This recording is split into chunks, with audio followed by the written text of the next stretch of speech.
สบายดีทุกคนสำหรับคลิปวิดีโอนี้เนาะก็เป็นคลิป EP พิเศษเพราะว่าได้น้องชายเนาะเพิ่นสิมาเล่าให้ฟังเนาะอันนี้ก็เป็นน้องชายของอายุนเองเนาะน้องแท้ๆแหละอันนี้เป็นผู้ที่3น้องผู้ที่3เนาะเป็นทหารอยู่จำปาสักเนาะทุกคนแนะนำตัวในว่าซื้อจะได้เจ้าสวัสดีเนาะซื้อขี้หน่อยเนาะซื้อลินเนาะซื้ออันนี้ซื้อแท้เนาะซื้ออเล็กเนาะอเล็กซีสุระเนาะตัวจะได้ทุกคนรอคืออายบ่ เพิ่นหาก็ไม่ยามบาทเนาะทุกคนเนาะเพิ่นพักส่วนที่พักเวียกเพิ่นซูเปอร์รถขับรถยังให้หัวหน้ายังแล้วมื้อนี้นี่น้องชายอายุนเนาะก็มีประสบการณ์เรื่องหนึงเนาะแต่ที่จริงก็มีหลายเรื่องแหละเพิ่นยังคิดบ่ออกแต่ถ้าเกิดว่าเราไปแล้วเพิ่นคิดออกเพิ่นก็สิเติมแถมไปนํเนาะเป็นประสบการณ์ตรงที่เกิดขึ้นกับเพิ่นเองเนาะเพิ่นหันอยากให้อายุนเล่าเนาะแต่ว่าอายุนหันบ่เนาะอยากให้เพิ่นเล่าเองนี่แหละเอาแบบสดๆเรียวๆของเพิ่นเองเนาะอยากจะเก็บไว้เป็นความทรงจำนํกันเลยเนาะอ้ายน้องได้ถ่ายคลิปนํกันพอได้เบิ่งเบิดยามคิดฮอดคิดถึงกันมันจะได้เรื่องราวเกิดขึ้นด้นหรือบ่โอ้ด้นเติมแล้วช่วงสมัยเรียนมหาประมาณนี้มหามหกตอนนั้นก็สิอายุจะสิประมาณจักปีอ่ะประมาณ15 16เนาะ16 17นี่แหละประมาณนั้นแหละผู้เบาขึ้นใหม่แม่นกำลังคือกะเนาะยังบ่ทันจากยังน้ำห้อยอ้ายเล่าอันนี้ตอนตะวีดเนาะมื้อนั้นมันก็ถึงวันศุกร์ก็วันศุกร์บัดนี้มันถึงวันศีลบัดนี้ศีลดับ15ค่ำนี่แหละแต่ว่ามันศุกร์แล้วมันพักเฮียนเด้เป็นลิ้นนะใช่ว่าตื่นนอนมาตื่นสวยๆก็ได้วันเสาร์วันอาทิตย์สูตรเดียวกันเพราะว่า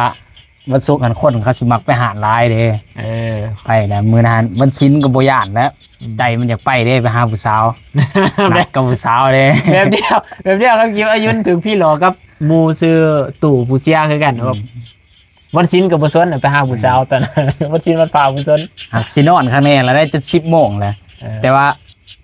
แนวใดเห็นผู้สาวอยากไปเนี่ยใจมันก็เริ่มนอนบ่ได้แล้วอยากไปแล้วหาผู้สาวมาวันนี้10 โมงอาบน้ำแล้วอาบน้ำแต่งตัวข้างในแล้วพอดี10 โมง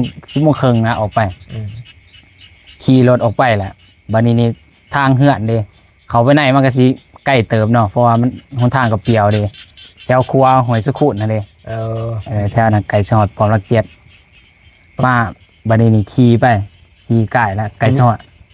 อันนี้นี่กำลังเดินทางสิไปหาผู้สาวแม่นบ่แม่นสิไปหาผู้สาวไปลินหาดหาดดังแห่งหนึ่งของแข้งเฮานี่แหละมาวันนี้ไก่สอดปอมละเกียดบัดนี้มันมีปราสาทในปอมละเกียดบัดนี้ขี่ซ้ำหนึ่งแล้วบัดนี้คือแบบทั้งที่มันบ่มีลมนะแบบว่าลมมันมาบัดเดียวลมมาปรับแบบกินเหม็นหันเน่าขนาดกินเหม็นหันแต่ว่าขิงบางนาวนี่ลุกเลยเหม็นมาเน่าแห้งขนาดว่ากินยังตัวเหม็นแห้งแท้ว่ะบางนาวขิงจนลุกแล้วโอ้คือเป็นตะย่านแท้ขี่ไปอีกบ่งิ้นบัดนี้หอดบนป้อมตำรวจเด้บ่งิ้นบัดนี้ขี่ไปอีกหอดทางโค้งใกล้ป้อมตำรวจไปในนึงนี่แหละงิ้นมาอีกบัดนี้เหม็นเน่าสลาดวะแม่นเหม็นจนอยากหักเลยความเหม็นหันกินเดียวครับตัวน้องได้ยินทมิตบ่แม่นกินเดียวเลยหาบ่ได้ยินแบบตลอดทางนะทมิตหันก็สิคิดว่าแบบกินยางพาราอีหยังหั่นนะหรือว่าขี้เหงื่ออีหยังแต่ว่าบ่เห็นรถยางพาราเขาจอดหรือว่าเขาขี่ก่ายหั่นนะบัดนี้นี่เริ่มแปลกๆแล้วบัดนี้เริ่มรู้สึกแบบย่านๆแล้วบัดนี้เพราะว่ามันยินเป็นบาดเด้ยินมาบ่ได้หั่นคอมเมนต์ของมันหั่นเฮาจนอยากหักพุ่นนะว่าคอมเมนต์หั่นเหม็นแท้เหม็นว่าแต่ว่าเหม็นแนวใดเหม็นจนอยากหักมาบัดนี้ขี่รถไปหาผู้สาวเนาะไปลินหาดไปหาผู้สาวไปลินหาดก็ปกติเนาะก็บ่มีหยังบัดนี้นี่มาลินหาดแล้วยังออกมานี่แหละประมาณออกจากลินหาดกินดื่มยังนี่แหละพาผู้สาวมาประมาณ2 โมงเนาะตอนนั้นตี 2ภาษาไทยกับตี 2ออกมาบัดนี้นี่เมาแน่บัดนี้นี่พาผู้สาวเนาะเขาก็เลยพาผู้สาวไปอันนั้นเนาะบ้านพักเนาะไปนี่ขี่เข้าไปปกติก็เคยเข้าอยู่ดอกนะอยู่หั่นต่างแต่ว่ามื้อนั้นมันพ ผู้สาวแปลกนะเฮาก็บ่ฮู้ดอกเขาบ่ได้บอกเฮา ขี่เข้าไปเข้ากระถาอยู่รถบัดนี้เฮาก็ไปปลุกเขามาอันนี้แหละ เปิดห้อง แม่นมาบัดนี้นี่ผู้สาวไปนำมันห้องขึ้นบัดนี้แบบเพิ่นกรีดเพิ่นหยังนี่แหละเพิ่นห้องขึ้นก็ตกใจแล้วบัดนี้ก็แล่นไปหาเป็นหยังวะเพิ่นก็ว่าโอ้บ่เป็นหยังเพิ่นน่ะไปเฮาเมื่อเพิ่นน่ะเพิ่นบอกแบบเสียงสั่นหยังนี่แหละบอกแบบ แสดงว่าห้องขึ้นด้วยความตกใจน้ำเสียงที่ว่าย่านเนาะ แม่น แล้วเพิ่นบอกก็เจ้าน้ำเสียงเพิ่นก็สั่นคนย่านกลัวเนาะทั้งที่บ่เคยเป็นแบบนี้ แม่น แล้วก็เคยพาเขาบ่บ้านพักตอน แม่นเคยอยู่ครับต่างแต่มื้อน่ะผิดปกตินะเพิ่นสั่นบ่อยากเข้าเฮ็ดจะได้ก็บ่เข้าแบบสั่นนะพระเมื่อไปใส่ก็ได้ขอแต่บ่แม่นบนนี้พุ่นน่ะ โอ้ ไปเมื่อเฮือนเฮาพุ่นน่ะ คนคิงก็ลุ้นจนลุกยาน ตอนน่ะก็ตกใจแล้วคือแปลกแท้ปกติคือบ่เคยเห็นเป็นแนวนี้นะมาก็เลยพามาเฮือนเนาะมาเฮือนเฮาแหละขี่มาฮอดแถวเก่าพุ่นนี่มาอีกบาทเดียว กิน แม่นกินเก่า กินแบบเก่าอย่าง แม่น โอ้กินแสดงว่าเป็นเทื่อที่3แล้วที่ได้ยิน แม่ กิ น น แม่น โอ้ กินมากวันนี้นี่รู้สึกแปลกนะหัดทั้งหลังหันกอดแล้วทั้งนั่ง เพิ่นกอดแอวตลอดก็ แน่นกอดแล้วกอดแน่นขนาดรู้สึกแปลกแล้วหักเต้หันก็หูแล้วว่าต้องแม่นแล้วต้องมียังนำเข้ามาสักอย่างแหละมังนาวหันขิงลูกสันงาบกินมานะกินเม็ดเนามาบ่ได้หันมังนา กิน ว นั้นได้ยินเบิด2คนบ่ได้ยินแต่น้องผู้เดียวเพิ่นก็ได้ยินกินนำบ่ ก็บ่ได้ถามต่างแต่ว่าหันคือสิได้ยินคือกันเพราะว่า เพิ่นญาติ เพิ่นอยาก เพิ่นมีอาการ กอดแม่นมีอาการตอนน้องได้ยินกินกันนั่นคือมามันก็กอดคมแน่นมังนาวก็ลูกแตกงาบแล้วเสร็จว่าแน่นแล้วแหละเริ่มขี่รถแล้วขี่ไปแบบพยายามโซ่เรื่องอื่นนะเบียดความสนใจซะ แม่น เปลี่ยนเรื่องบ่ให้ญาติ คอยขี่ที่ต่างโซ่กับบ่ถามเรื่องโตเพิ่นแบบเพิ่นเห็นหยังมานะกับบ่ถามก็ขี่มาบัดนี้มาฮอดเฮือนฮอดบ่นอนเนาะมาเขานอนห้องนั่นแหละห้องน้องพักนั่นเด้มาบัดนี้ถามเพิ่นแล้วเป็นจังได๋จะห่วงยังอยู่หั่นข้อยบ่อยากเล่าพุ่นน่ะนอนซะเฮานอนพุ่นน่ะมื้อนี้เฮานอนเฮามาก็เมาแน่เด้บัดนี้มันก็ดึกแน่นะกินเบียร์มาก็เลยนอนบัดนี้กำลังเสือรับนะแต่ผู้สาวหันบ่รับผู้สาวหันบ่รับบัดนี้นี่เพิ่นหันคอกตอนนั้นมันได้ยินเสียงรถเฮาได้รถขาวเฮาแต่ก่อนจอดในสร้างปูนนั่นเด้ เพิ่นสิกิดน้อง แม่น ผู้สาวเฮานอนบ่รับเพิ่นสิกิดน้อง แม่นเพราะว่ารถจักรก็จอดไว้ในหันเด้ บัดนี้นี่เพิ่นนอนบ่รับปุ๊บบัดนี้เพิ่นน่ะเฮ้ยมันยังเพิ่นน่ะคือมีแบบคนเคาะนี่นะเคาะรถเคาะล้านนะน้องของเมืองนั่นน่ะคือมาตื่นบัดนี้เฮาบ่คิดตอนนั้นบ่คิดว่าเป็นเรื่องแบบว่าลี้ลับเรื่องอันนี้นะบ่คิดใส่เพราะว่าประสบการณ์เฮาเคยรถเสียอีหยังหั่นนะบัดนี้เนี่ยเฮาหันระแวงรถ เขามีความฟังใจเรื่องรถเสีย แม่น คือเราโจรใช่มั้ยลักรถหลายกว่า แม่น บ่คือว่าพี่สร้างนางใหม่ตอนนั้น ตอนนั้นเพิ่นน่ะขอยได้ยินตอนจะรับเลยนะแบบกอกแกกบ่เถื่อเติงเพิ่นน่ะแบบมีคนแบบเคาะรถนี่นะเพิ่นน่ะแล้วรีบ่ว่าเขาก็พังเหมือนคันพังแล้วก็แต่ก่อนน้องมีเหงาเด้ประมาณเม็ดนึงนี่แหละปาไว้หัวบ่นอนได้ยินแก๊กอีกบาดนึงน้องครับอันนั้นจับเหงาแล่นออกไปทำประตูออกไปเลยประตูบ่ได้ล็อกลืมล็อกทำออกไปแล่นออกไปไปโดดขึ้นรถไปส่องเบิ่งรถจักรเลยว่ายานรถจักรเสียยังหั่นนะไปส่องเบิ่งก็คือยังคือเก่าวันนี้นี่ประตูก็บ่ไขนะเดี๋ยวว่าเผาอยากหาโจรนะปีนอันนั้นสร้างปูนเลยปีนเขาไปเบิ่งเขาไปจับข้อรถก็ปกติบัดนี้นี่ก็มันคอยแล้วบัดนี้ก็มาเยี่ยงแถวอ้อมข้างแถวรถอันนั้นในสร้างสองไฟแพด5เนาะเปิดไฟ5แม่นแต่ว่ามีโจรมีหยังเหตุการณ์ผิดปกติบ่ แม่นแล้วเป็นจังได๋บัดนี้ นี่ ก็บ่มีหยังบ่ บัดนี้ ออกไปเบิ่งบ่เห็นหยังผิดปกติบัดนี้นี่มากำลังว่าสิไปไขประตูรถเด้ตัวรถใหญ่รถขาวรถ6ล้อแม่นกำลังไขออกมาปรับบัดนี้คือแบบมีคนยันประตูรถออกมาใส่เฮานี่นะเฮากำลังไขแบบเคิงจังซี่รถประตูรถโอ้จะตกใจ ใจน้องตอนนั้นหั่นแล่นมือเฮือนแล้วใจ อยากหนี้ป้าผู้สาวแล้วตอนนั้นต่างแต่ว่าใจสู้เอาซื่อๆนะบ่แม่นแล้ว ตอนนั้นมันหนาวขี้แตกคนหัวลุกหยาบอยากแล่นแล้ว จะบ่ได้เว้าท้าทายจังบ่ บ่อยากแล่นแล้วตอนนั้นอยากแล่นอันนั้นมือเฮือนแหละอยากแล่นหนี้ป้าผู้สาวแล้วอยู่บ่ได้แล้วกล้าแล้วในความคิดนะแต่ใจยังสู้อยู่ตกใจแบบว่าพยายามปลอบตัวเองนะหากตัวเองหันโตสั่นแขนสั่นบางนาวนี่แตกหยาบคนหัวนี่ลุกว่าเฮากำลังไขประตูนะแบบมีคนมาหยุ่ประตูหรือว่าผลักประตูให้แห้งบาดเดียวนะประตูรถทั้งที่ในซางเฮามันก็บ่ได้มีลมมีหยังเลยมันเป็นเฮือนที่สร้างปูนเดี๋ยวกอตันเบิดนะลมเข้ามาบ่ได้ดอกกำลังสิดึงประตูแล้วคือว่ามีคนผลักประตูมาแห้งกว่าเก่าเนาะกำลังที่เฮาไขค่อยๆแม่นเพราะประตูรถ6ล้อทุกคนรถ6ล้อมันก็ใหญ่เนาะรถคนปูนเนี่ยนะ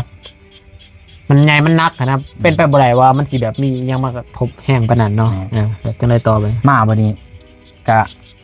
บ่จักเสียดแล้วจำเหงาแน่นแล้วเฮ็ดจะได้ใจสู้แล้วบ่จักเสียดแล้วข้าผู้สาวเนี่ยนะสิหนีปลากันบ่ได้ล่ะพยย่างแผดเข้าไปในรถบ่เห็นหยังพยายามเข้าไปซองเบิ่งหาว่ามีแมวบ่หรือว่ามีหยังอยากหาสาเหตุว่ามันกอกแกกขนาดย้อนหยังมาบัดนี้ก็บ่เห็นหยังใจหันสั่นแล้วโอ้มาออกมาไปสร้างไปนอนนำผู้สาวเป็นจะได้กันเดี๋ยวก่อนแล้วกันญาติมาก็เลยว่าโอ้บ่มีหยังดอกแม่นมาแมวนะเห็นบ่พังเสียงคือบ่แม่นนะมาแมวเพิ่นน่ะก็เลยบอกแบบปลอบใจแน่นะปลอบใจตัวเองแน่นะทั้งที่ตัวเองหากระยานแหละมาเลยโอ้บ่มีหยังดอกสิแม่นมาแมวแหละมันกลางค่ำกลางคืนว่าสิมันขอดรถไว้ปลอบใจกันแม่นปลอบใจกันมาบัดนี้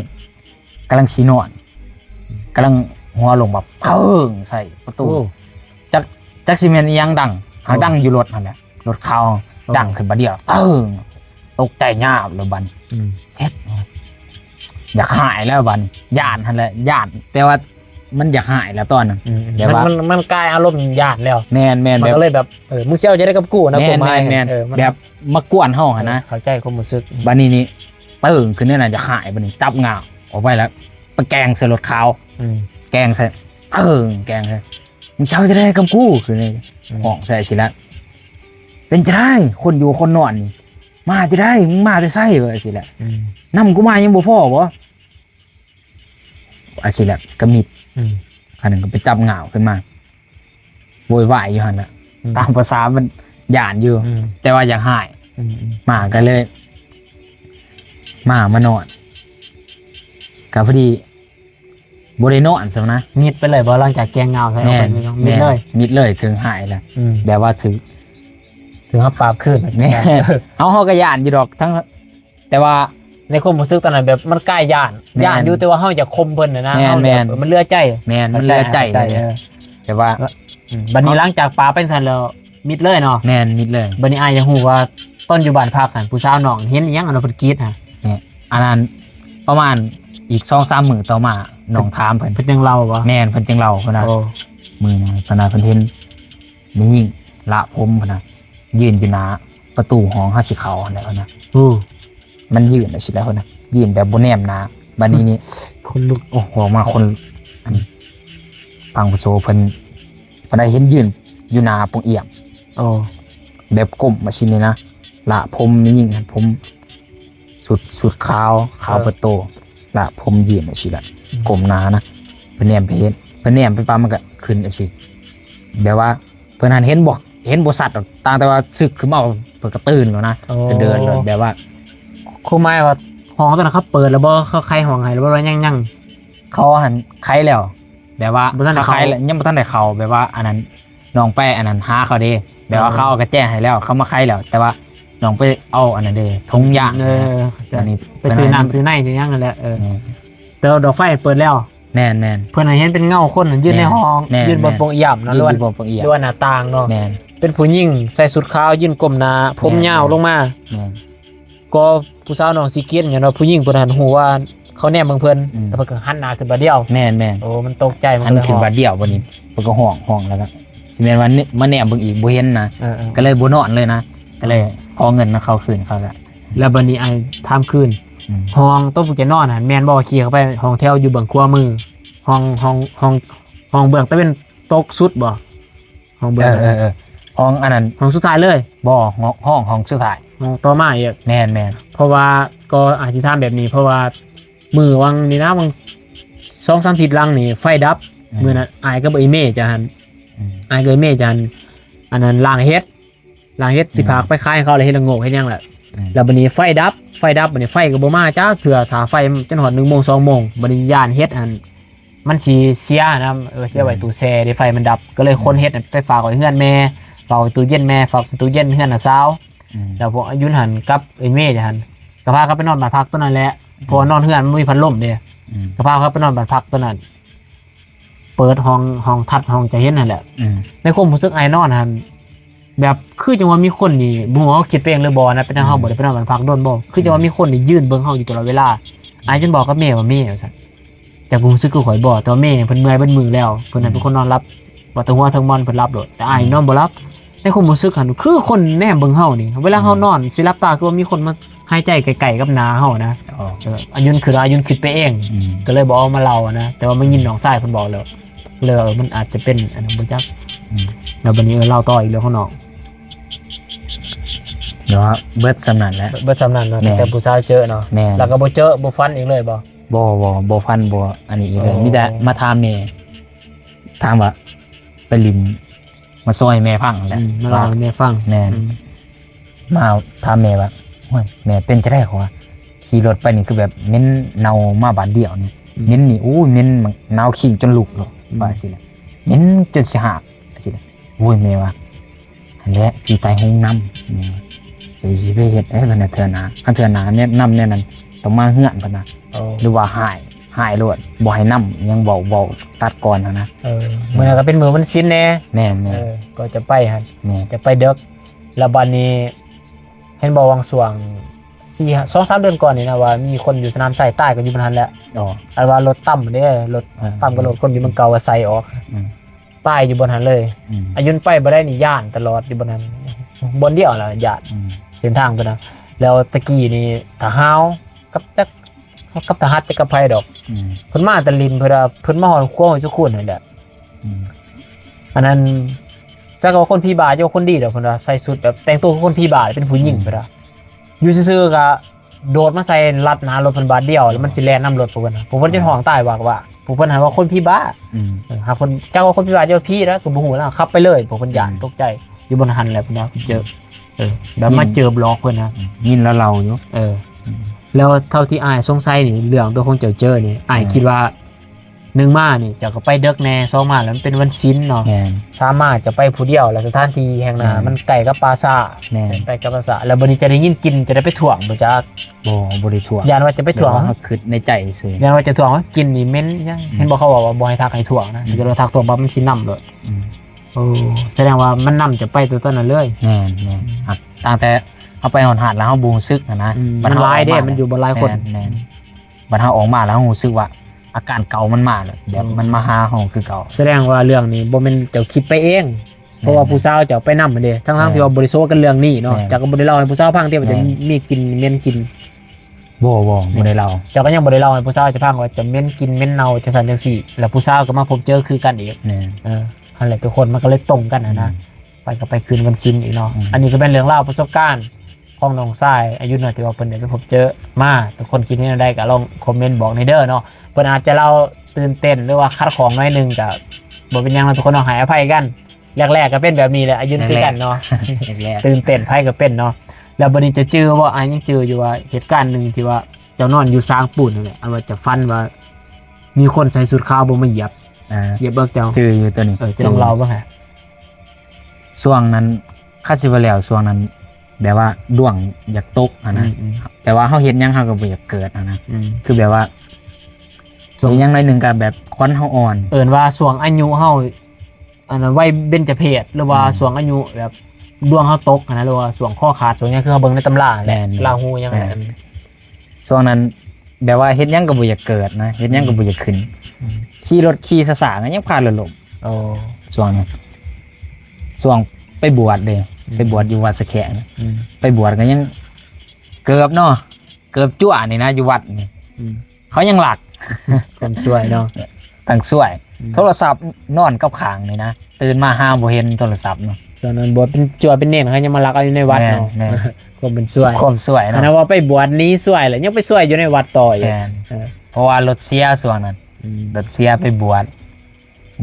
บ้านี่แหละ อืม บวชพัก วันนี้เป็นจะได้เหตุการณ์ตัวไอ้ทามอะ มาออกมาจากบวชหันนะมากมานอนบันนี้นี่เฮือนเฮามันสองผักทางเด้ อืม เฮือนแม่นอนทางต่างเฮือนเฮานอนต่างเด้ อืม บันนี้นี่นอนมังนอนผักนะคนเดียวเด้ อืม นอนผักสร้างปูน แต่น้องคนเดียวเมื่อคืนนะ แม่น อืม มาบันนี้ก็นอนปกติแหล้วบ่มีหยังเกิดขึ้นปกติคือแบบ อืม ชีวิตประจำวันเฮานั่นแหละนะ อืม ต่างแต่มื้อนั้นดึกๆแหล้วมาแบบมียิ่งสุดขาว อืม ละผมมานั่งบีบคอเฮา โอ้ นั่งบีบคอเฮาแบบเฮาหั่นนะคือแบบกึ่งรับกึ่งตื่นนี่แหละ อืม เฮาสิห้องก็ห้องบ่ได้แบบว่าเฮาสิปากก็ปากบ่ได้ ลักษณะคือถึงพี่อ้ำ แม่น อืม เฮาสิติ้งโตก็ติ้งบ่ได้นะ อืม หากต่างแต่เฮาหันรู้สึกได้ว่าเฮาบ่ได้ฝันหั่นนะ อืมอืม เดี๋ยวเฮาพยายามสิห้องสิเฮ็ดจะได้ก็แบบว่า บุรุษ แม่นบ่หลุดมาบัดนี้ เริ่มหันใจผืดเขาแล้ว อืม ว่าเช็ดเฮาสิเฮ็ดจะได้บัดนี้ อืม คือว่าเห็นหยังก็บ่ได้บัดนึงคือแบบคนไก่สิตายนี่นะ อืม แบบพนังบีบคอเฮานี่ หายใจบ่ออก อืม อืม ในความรู้สึกเฮานี่เฮาอยากเอามือมาหยู่เพิ่นออกนะ อืม ก็ยังแบบเฮาแบบ ยกมือบ่ได้วะ แม่นเฮ็ดหยังบ่ได้นะ พี่อ้ำเอายังไง แม่น โตเขามันแข็งไปเบิด แม่นหางตาแต่ตาเฮานี่เลือกเลย เออ เฮาเลือกสายเลือกขวานี่ได้หางตาแต่หากเข็นติดขาวเฮาบ่เห็นหน้ามันมืด อืมอืม หากเข็น เป็นหูพางลักษณะผู้หญิง แม่น อืมอืม มาเฮ็ดจะได้ก็บ่ได้บัดนี้คือหาแต่พ่อแม่แล้วคือสวยรูแน่อยังนี่แหละบัดนี้มาคือแบบมีแบบคาสิบ่แล้วก็แบบคือแบบในหนังหั่นแหละแบบเจ้าทินเจ้าทานเฮือนเฮายังหั่นนะ โอ้เจ้าที่เจ้าทาง แม่นเพิ่นใส่สุดขาวมาขาวเบิดโต อืม ขาวแบบหุ่งมาแล้วนะ ผู้ชายบ่ผู้หญิง ผู้ชาย โอ้ เพิ่นมาเพิ่นก็มายืนท่าข้างนี่แหละเพิ่นนะห่วยจะอยู่ยังจะบ่จมนะโมพุทโธสังโฆนั่นน่ะสิแหละ เพิ่นหายเจ้า แน่นเพิ่นมาบอกให้จะจมแม่เพิ่นน่ะจะบอกแม่จะสามารถอยู่ซื่อๆจังได๋จะกระตายอีหลีดอกเพิ่นบอกสิแหละ เออ เพิ่นมายืนต้องมายืนเว้าจังแล้วได้บอกแบบเสียงแข็งหั่นนะ เออ หักผู้ขาบบีบคอหั่น ก็ยังอยู่ ก็ยังอยู่หั่นแหละต่างแต่เพิ่นหันมาเว้าซื่อๆหากเพิ่นบ่ได้มา เพิ่นบ่ได้มาช่วยแต่เพิ่นมาเตือน แม่น เพิ่น มาบอก เฮา ให้เฮาจมหั่นนะ ให้เฮาสู้เฮาเอง บัดนี้ โอ้สุดตอนนั้นคือว่าใจสิขาดคักๆเลย อืม เพราะว่าเฮาติงโตบ่ได้เด้ อืม เฮาเฮ็ดจะได้บ่ได้บัดนี้มาคิดคำเพิ่นบอกเฮาจงว่าจม อืม จมนะโมพุทโธสังโฆนี่นะ อืม จมแล้วก็คิดเห็นหน้าพ่อหน้าแม่คิดเห็นยาองค์แซนเฮาน่ะ อืม จังว่า รุดผลเสด็จตื่น จังหวะได้สติ แม่ เนาะ นได้สติ จังหวะหลุดออกมาได้สติ ได้สติหันเหือหันสัตว์ได้เหือ เออ แบบว่าโตเฮานี่จนจังว่าซุ่มแล้วนะ เสือเปียกเบิด แม่น อืมนี่คือสิแม่นว่าลักษณะถึกผีอำนะทุกคนเนาะ อืม ถึกผีอำแล้วบัดนี้ เพราะว่าพวกแม่ยุ่นน่ะเพิ่นอยู่ในศีลในถ้ำอะนะแม่ยุ่นมักสวดมนต์ไหว้พระก่อนนอนนั่นนี่แหละเพิ่นเชื่อเรื่องแบบนี้นะ อาจจะเป็นไปได้ว่าสิ่งที่ว่าเทวดาบ่รู้ว่าสิ่งที่ปกปักรักษาเฮือนซ่านบ้านซองเนาะเพิ่นเห็นน้องอายุนตกอยู่ในสถานการณ์อันตรายแล้วเพิ่นก็เข้ามาช่วยเนาะโดยการมาหามาเตือนเฮานี่แหละเพิ่นอาจจะบ่มีพลังวังซ่าว่าสู้กับพี่ดอก แต่ว่าเพิ่นหันมาบอกเฮาให้เฮาจมนะโมพุทโธให้เฮาสวดมนต์นี่แหละเอาง่ายๆจะสวดตี้เขาจะบ่สวดจะตายได้นะเพิ่นมาเตือนเฮาแต่ว่าน้องนี่ได้สติเดี๋ยวเพิ่นจมสู้กับมันจังว่าหลุดได้เนาะ อืม อันนี้ก็เป็นความเชื่ออีกอย่างหนึ่งเนาะแล้วบัดนี้จะตื้มอีกเบื้องเรื่องหนึ่งไอ้ก็ยังคาใจเรื่องหมู่เจ้าผู้เสียนี่เรื่องทนิ่งผู้เสียตัวจะไปถามมันนะ อ๋อ จะต้องเล่าเหตุการณ์ในมือนะเบิ่งอ่ะมือก่อนเนาะหมู่ฮักหมู่แพงนี่แหละหมู่ลิ้นน้ำกันมาแต่ยังหน่อยเนาะ เซียวเพิ่นหมู่เพิ่น เสียวค้างเหือนเลย เพื่อนเพื่อน แม่น เพื่อนติดกันเห็นกันแต่ยังหน่อย แม่ลิ้นน้ำกันแต่ยังหน่อย นี่เป็นแนวใดเหตุการณ์ มือนั้นเพิ่นก่อนเพิ่นสิเสียมือนั้นชาวบ้านแล้วก็แม่เฮาได้ยิน อืม ว่าแบบมีคนจักสิว่ามีคนแกล้งยังใส่หลังคาเหือนเพิ่นจักสิว่ามีคนแกล้งหรือว่ามันดังจะได้ก็บ่ได้เนาะ อืม ตัวนี้ แป๊บนึงเลยทุกคน รศัพท์หัวหน้าเนาะโทรนำแล้วฮัลโหล ปลาปอยเนอะ โอเคแล้วเราบอกของกิน ที่แบบเลยวะข้างหน้าวันที่เขา จะน้อยสิแล้วล่ะเราต่อไป มาแม่ได้ยินนั่นแหละแบบมีคนมาจะแกงแบบแกงยังใส่ราคาเหือนเพิ่น โอ้ เติ่งบอกว่า3 บาทเนี่ยประมาณนี้แหละแม่ได้ยิน ลักษณะคือสิแบบว่ามันมีหยังมากเขามาในกันในศาลเนี่ย แม่ คงบ่ซื้อของอายุนได้ ตัวอย่างว่ามีเครื่องมีของบ่มันตกใส่ราคาเฮือนนะเพราะว่าขึ้นน่ะหั่นก่อนสิเกิดเหตุการณ์ก่อนมันสิเสียหั่นแม่อยู่เฮือนต่างขางกันเด็กๆอันได้ยินคือมีหยังหล่นใส่ราคาเฮือนเพิ่นเพิ่นบอกกูเสียนี้แล้วเราต่อย มาบัดนี้มือต่อมากะไปเตะบ้านนำกันปกติเนี่ยมันก็คนลินกีฬาเฮือนเด้แข็งแห้งอยู่บัดนี้นี่มันมาแต่เตะบ้านมื้อนั้นว่าเจ็บท้องเจ็บท้องแน่นท้องนี่แหละมาไปห้องหมอไปกับเอื่อยเพิ่นบ่ตอนน่ะจักสิแม่นว่าเอื่อยจักบ่อยากเจอปานใดมาบัดนี้เพิ่นมาแต่ห้องหมอบัดนี้หมอเขาก็ว่าบ่ได้เป็นหยังหลายแบบกระเพาะขึ้นซื่อๆนะให้มากินข้าวกินน้ำก็แล้วนะมาหมอก็วางยาให้นะมาเฮือนมาบัดนี้นี่มาเฮือนสิแม่นว่าแม่ถ้าเพิ่นหูข่าวบ่หรือจะได้ว่ามาแต่เสียกล่องมาเพิ่นในมือนั่นแหละ เอื้อยเพิ่นโทรบอกเรื่องโทรหาแต่มันอาการมันก็หนักแล้วมันเริ่มหายใจฝืดหายใจบ่ออกตามไม่ได้ยินเขาเราพี่อ้ายเพิ่นอยู่กับเอื้อยเพิ่นกับพี่อ้ายเพิ่นตอนนั้น แม่นๆ พอเพิ่นนั้นไปประจำการอยู่ชายแดน แม่น อ้ายเพิ่นก็ไปประจำการอยู่ชายแดนเพราะว่าอ้ายกับพ่อนี่เป็นทหาร แม่น ตอนนั้นอยู่บ้านนั้นมีสภาพกับกัมพูเชียเด้ แม่น อยู่ชายแดนมีสภาพกันนี่แหละก็เลยไปย่ามอยู่พุ่นแล้วบัดนี้ก็ได้หลังจากมันเริ่มเจ็บท้องเจ็บไส้หายใจบ่ออกแล้ว บัดนี้แม่เพิ่นมาแต่เสียกล่อง ที่พี่ถามไปหงหมอจนได้ใส่ออกซิบ่ แม่นไปล่ะเขาก็บ่ได้ว่าเป็นหยังหลายกระเพาะขึ้นซื่อๆเขาหั่นว่ามาก็เขาก็วางยาให้ก็มีแต่ว่ามาเฮือนได้เขาว่าสินะมาก็มาเฮือนนี่แหละก็เอาแม่เพิ่นมาแต่เสียกล่องแม่เพิ่นมาแม่เพิ่นก็ว่ามีแต่ว่าไปเอาขึ้นไปยืมรถแม่แก้วเพิ่นว่าสิไปยืมรถแม่แก้ว ก็คือรถพวกอายุนนี่แหละ แม่ขี่ไปส่งว่ามีพี่น้องเพิ่นแหละว่าสิไปหาพี่น้องเพิ่นบ่บอกได้ว่าไปไสเพิ่นบ่บอกว่าไปไสมีแต่ว่าไปหาพี่น้องเพิ่นบอกกันในหั่นนะเฮาหันก็บ่ฮู้ตอนในสถานการณ์ตอนนั้นนะ เพราะว่าพ่อกับแม่แยกทางกันทุกคนแม่ก็ไปสร้างครอบครัวใหม่อยู่แข้งเซกองส่วนผู้เสียนี่ก็อยู่อัตตปืออยู่น้ำพอนะของไม้บัดนี้คือเจ็บคือเป็นเอื้อยโทรหาแม่ก็ลงมาจากแข้งเซกองมาหาบ่ไปโรงหมอแล้วหมอก็วางยาให้นั่นนี่ว่าบ่เป็นหยังแต่ในความเป็นแม่เนาะเบิ่งอาการลูกแล้วเนาะก็คือเป็นห่วงแล้วก็ย่านว่าสิ่งที่เฮาแนมบ่เห็นบ่ก็สิพาลูกชายนี่ไปหาหมอแม่นบ่หมอผีหมอถ้ำอย่างนี้แหละ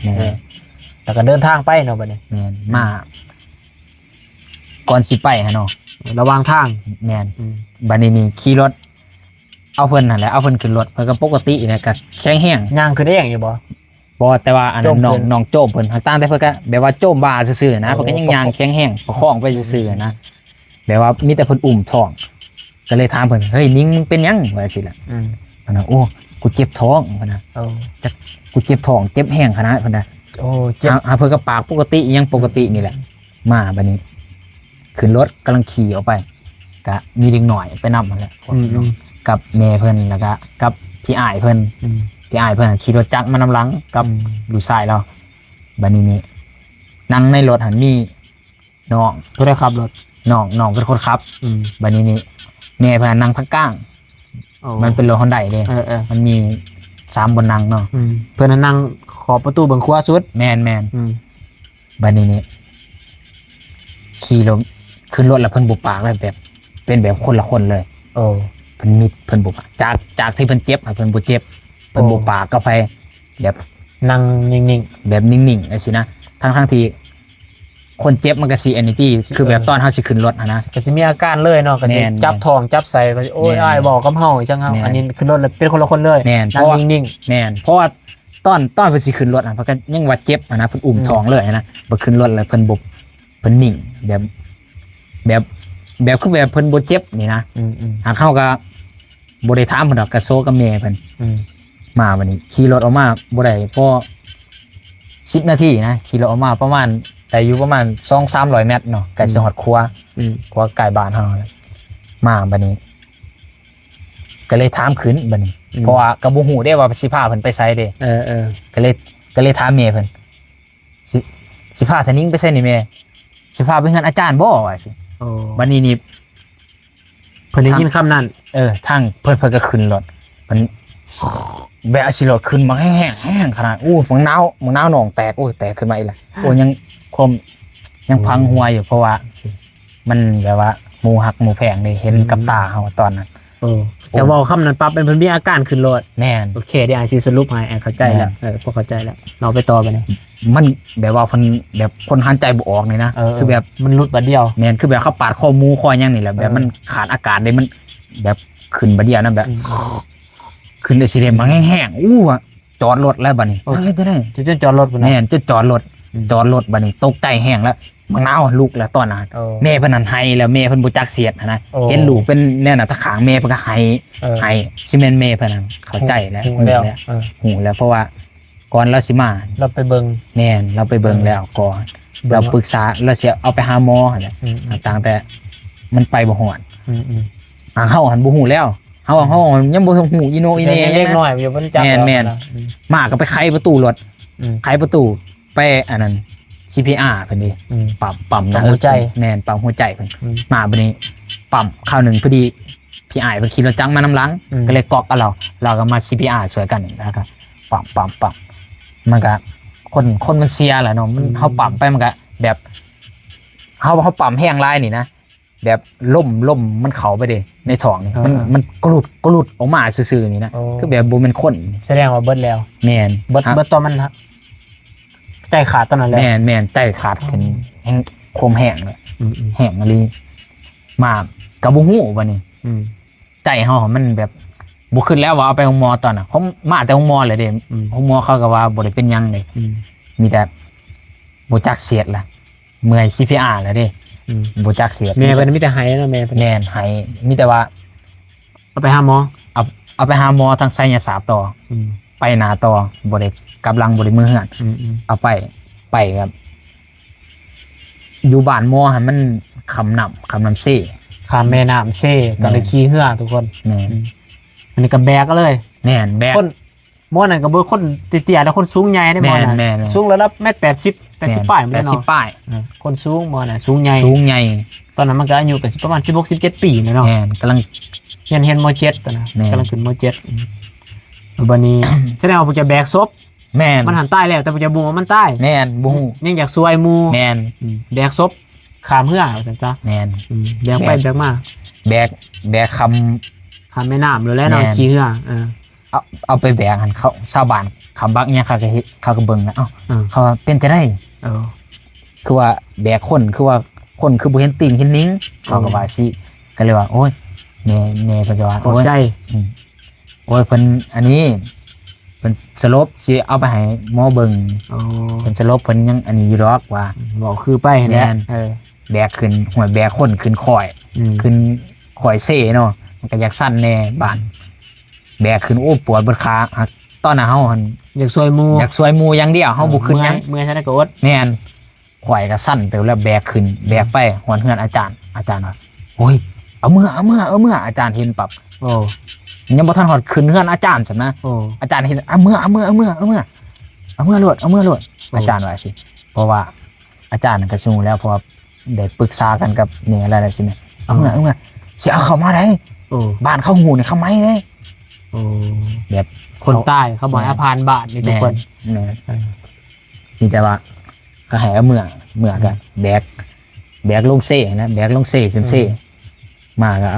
เอามาไว้ล้างรถแล้วบ่มีไฟกานั่งล้างบัดนี้เด็กหน่อยก็เขามานั่งในเบิดป้าเพิ่นนั่งนอนผู้เดียวนอนตากแดดก็บ่จักเสียดเด้คงบ่ได้เอาแผลเอาหยังไปเด้เอาเพิ่นนอนตากแดดล้างรถมาฮอดเฮือนก็เฮ็ดพิธีรีตองเนาะตามศาสนาก็เอิ้นพ่อเอิ้นอันนี้เพิ่นมาแต่ไสแดงเดี๋ยวยุนสิมาสรุปให้ทุกคน เพราะว่าแสดงว่าก่อนอันนี้มันบ่ได้เจ็บบ่ได้เป็นหยังเนาะบ่ได้ไข้จังซี่คือว่าวัยรุ่นแข็งแรงนะเด็กน้อย16 17ปีมันสิมีพยาธิหยังเนาะแล้วจู่ๆก็คืนที่มันสิเป็นน่ะคือเขาว่ามันไปใส่เบ็ดบ่ ตัวนี้บ่ฮู้คือกันจน ก่อนหน้านั้นข่อยยินพวกนั้นบอกว่าเขาสิแลว่าเพิ่นไปใส่เบ็ดกับพี่อ้ายเพิ่นนี่แหละ อ๋อ ไปใส่เบ็ดกบบ่จักไปใส่เบ็ดกบไปใส่เบ็ดอยู่แถวห้วยนาลังสร้างเฮาเด้ มองหวยตัวนั้นแหละเพิ่นไปแถวนั้นแหละแล้วกลับจากนั้นมาแล้วเพิ่นเป็นเลย อ๋อ พอดีอันนี้ความเชื่อของอายุนะบ่ฮู้ว่าแม่นหรือบ่แม่นเด้อถ้าเกิดว่าวิญญาณของน้องชายเพิ่นพังอยู่อันนี้ก็ขออภัยเด้อถ้าเกิดว่าผิดพลาดบ่ได้เนาะเพราะว่าอายุหันบ่มากก็ยังคิดเห็นหน้ามันออกอยู่นะแนวคนเห็นกันมาแต่ยังน้อยหากแต่ว่าตอนมันเสียหันอายุบ่ได้อยู่เนาะอายุไปอยู่บ้านเมียอยู่คำมวนอยู่บ้านน้องเมย์นะยินแต่น้องโทรมาว่ามันเสียแล้วอายุก็ยังนายกันนะตกใจกันนะในความเข้าใจของอายุนี่เท่าที่ฟังมาจากน้องชายแน่จากญาติพี่น้องแน่อายุเชื่อว่าปอบผีปอบอย่างเดียวเลยต้องแม่นปอบตั้มหรือว่าปอบนำมาเพราะว่าอยู่บนหันเขาเคยเห็นแสงไฟเลยเขาไปหาจับกบจับเจียดผีปอบบัวมันมาแต่ไสบ่ฮู้อันว่าที่ว่าแม่ได้ยินเสียงคือมีหยังบางอย่างเลยตกลงมาใส่หลังคาเฮือนตกมาใส่สังกะสีกันดังเติ้งแม่พอเฮือนติดกันเลยแม่ได้ยินในคืนน่ะถ้าตื่นเช้ามาแล้วมันเป็นเลยนะมันปวดท้องมันยังเลยข้อหมายว่าปอบกินนี่จะสิเจ็บท้องได้เท่าที่ยุนเคยยินมาแบบมันบิดใส่จะได้มันกินนะเจ้ากินทั้งเครื่องในเจ้านะเห็นบอกว่ามันเจ็บปวดท้องยังแล้วตอนผู้เจ้าเอามันขึ้นลงคนได้เนาะที่นั่นผู้เจ้าพาไปหมอบ่เป็นหยังแม่นบ่แม่นหมอปกติมีแต่โรคกระเพาะซื่อๆกระเพาะขึ้นกระเพาะขึ้นซื่อแต่พอเอามาจากหมอแล้วผู้เจ้าแม่เพิ่นมาแต่ใช้กล้องเนาะแม่เพิ่นฮู้แล้วว่าอีหยังนำมานะแม่เพิ่นไปเบิ่งไปดูหมอแล้วเนาะแม่เพิ่นหันสิพาไปหาเฮือนอาจารย์อยู่บนละฮู้พาขึ้นรถได้ปรับอันจะว่ามันเปลี่ยนบุคลิกเป็นคนละคนเด้ตอนนั้นปอบอยู่ในร่างแล้วเห็นบ่อันจะมันบ่ปากมันบ่เจ็บหั่นมันขึ้นไปรถแล้วมันนั่งเงียบๆหั่นพอแต่เจ้าถามแม่เพิ่นปรับว่าแม่จะสิพาทนิ้งไปไสแม่จะบ่ฮู้เนาะแม่จะสิพาทนิ้งไปไสจะสิพาทนิ้งไปเฮือนอาจารย์บ่ผีมันได้ยินปรับมันก็กินโลดนะความหมายตอนที่อายุคิดได้บ่ว่าถือบ่ถือเนาะนาวแตกผีมันก็กินโลดแล้วเนี่ยผีมันฮู้แล้วว่าจะสิพาไปเฮือนอาจารย์เพื่อนหมอผีกันมันก็ย่านนะมันก็กินโลดกินแต่ว่ามันก็เกิดหายใจบาดเดียวปั๊บมันก็ตายเลยแม่นบ่มันแสดงว่าผีกินตอนนั้นแหละมันฮู้ว่าจะสิไปเฮือนอาจารย์มันฮู้แล้วมันกินแล้วคือตายระหว่างทาง